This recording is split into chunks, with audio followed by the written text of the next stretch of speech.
மனிதனாக பிறந்த ஒவ்வொருவருக்கும் ஒவ்வொரு பிரச்சனைகள் இருக்கும். அந்த பிரச்சனைகளை நினைத்து பயந்து ஓடிவிடாமல் தன்னம்பிக்கையுடன் எதிர்கொள்பவர்கள் வாழ்க்கையை ஜெயிக்கிறார்கள். பழங்காலங்களில் எதிர்காலத்தை கணிக்கும் நபர்களை குறி சொல்பவர்கள் என்று கூறுவார்கள். இத்தகையவர்கள் குறி சொல்வது மட்டுமல்லாமல் பிரச்சனைகளுக்கு பரிகாரம் கூறவும் செய்வார்கள். அத்தகைய எளிய பரிகாரங்களில் உங்களுடைய பிரச்சனைகளை நிவர்த்தி செய்யக்கூடிய பரிகாரங்களும் அடங்கியுள்ளன. இத்தகைய சூட்சும பரிகாரங்களை பற்றிய 5 குறிப்புகளை தான் இந்த பதிவின் மூலம் நாம் அறிந்து கொள்ள இருக்கிறோம்.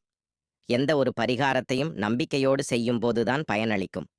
இந்த சில பரிகாரங்களும் அப்படித்தான். ஏதோ ஒரு விஷயத்திற்காக நீங்கள் நம்பிக்கையோடு வெளியில் செல்லும் பொழுது அந்த விஷயம் தடையில்லாமல் வெற்றி பெற வேண்டும் என்றால் மங்களகரமான பொருட்களில் ஒன்றாக இருக்கும் மஞ்சள் தூள் அல்லது மஞ்சள் கொம்பு ஒன்றை உங்களுடன் எடுத்துச் செல்லுங்கள். பரிகாரம் 2. புதிதாக வீடு கட்டுகிறீர்கள் அல்லது வியாபாரம் செய்ய கடை பார்க்கிறீர்கள் என்றால், நீங்கள் குடிபுகும் பொழுது பூஜைகள் எல்லாம் செய்து முடித்த பின்பு ஒரு செம்பு அல்லது பித்தளை கலசம் ஒன்றில் 7 மஞ்சள் கொம்புகள், கொட்டைப்பாக்கு 7, சிறிய அளவிலான நாகர் ஏதேனும் உலோகத்தால் ஆனது 2, வெள்ளித்தகடு 1 சிறியது, இது எல்லாம் போட்டு கலசத்தை மூடி காற்று புகாதவாறு செய்து கொள்ளுங்கள். பின்னர் அதனை மேற்கு திசையில் யாருடைய கண்களுக்கும் படாதபடி வைத்து விடுங்கள். 1 வருடம் இதை மாற்ற வேண்டிய அவசியமில்லை. இவ்வாறு செய்ய அந்த புதிய இடத்தில் இருக்கும் திருஷ்டிகள் நமக்கு வந்து சேராது. அதனால் வரும் பாதிப்புகள் நீங்கும்.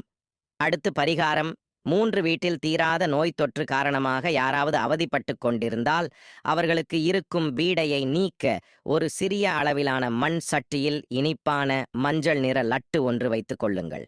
அதனுடன் முட்டை 1, 1 ரூபாய் நாணயங்கள் 2, கொஞ்சம் குங்குமம் போட்டு பாதிக்கப்பட்டவரை கிழக்கு நோக்கி அமர செய்து 3 முறை அவர்களுடைய தலையில் வலதுபுறமாக மட்டும் சுற்றி நாற்சந்தியில் கொண்டு போய் போட்டுவிடுங்கள். இதனால் அவர்களுக்கு பிடித்த நோய் விலகும். அடுத்து பரிகாரம் 4. தீராத கடன் பிரச்சனை வாட்டி வதைத்துக் கொண்டிப்பவர்களுக்கு எவ்வளவு பரிகாரம் செய்தும் நீங்க முடியாத இந்த பிரச்சனையை சுலபமாக நீக்க 1.25 அடிக்கு ஒரு வெள்ளை துணியை கத்தரித்து எடுத்துக்கொள்ளுங்கள். நடுவில் ஒரு ரோஜா, பின்னர் அதன் 4 புறங்களிலும் சிகப்பு ரோஜா ஒன்றை இதே போல வைத்து கட்டிக்கொள்ளுங்கள்.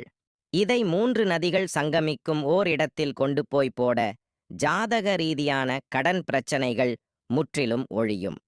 அடுத்து பரிகாரம் 5. பணப்புழக்கம் அதிகரிக்க அரசமர வழிபாடு செய்வது ரொம்பவே நல்ல பலனை கொடுக்கும். சனிக்கிழமைகளில் 108 முறை அரசமரத்தை சுற்றி வலம் வந்து தூபம் காண்பித்து விளக்கு ஏற்றி இனிப்பு பண்டம் நிவேதனம் வைத்து 8 மணிக்குள் வழிபாட்டை முடித்து வந்தால் பணம் புழங்கும்.